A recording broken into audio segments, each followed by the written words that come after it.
Ako'y nagtrabaho para sa pangarap ko.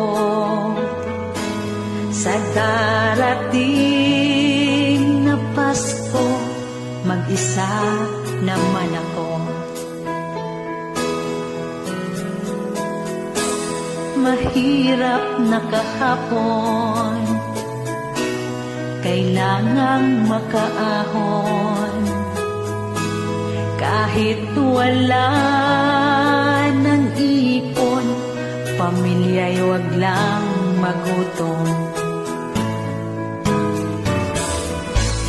Ang lungkot ng Pasko dito sa malayo,